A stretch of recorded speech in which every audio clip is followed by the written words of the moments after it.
Hello students, today we are going to do another literary term, plot. The plot in a dramatic or a narrative sense is the structure of its action. The definition is simple because the actions are performed by a particular character in a work and are the means by which they exhibit their moral and dispositional, that is behavioral qualities. Plot can therefore be called independent critical concept.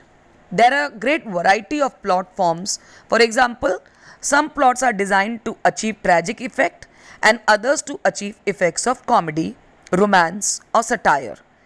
Each of these types in turn exhibit an indefinite variety of plot patterns. As the plot progresses, it arouses expectations in the audience or the readers about the future course of events. In relation, this plot creates suspense and surprise, which can be called the prime source of the magnetic power of a play. A plot has unity of action, that is to say, that it is a single, complete, ordered structure of action, all directed towards the intended effect.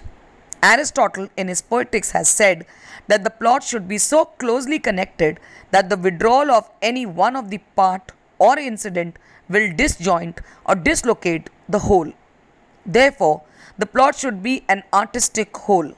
The order of a unified plot, Aristotle pointed out, is a continuous sequence of beginning, middle and an end. The beginning initiates the action in a way which look forwards to something more. The middle presumed what has gone before and requires something to follow, and the end follows from what has gone before but requires nothing from the future. We are satisfied that the plot is complete.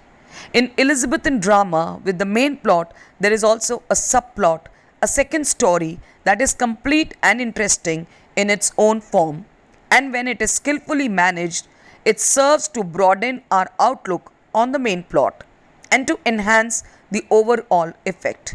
For this, we have to glance and keep in mind the plays like King Lear and The Merchant of Venice by William Shakespeare. Thank you.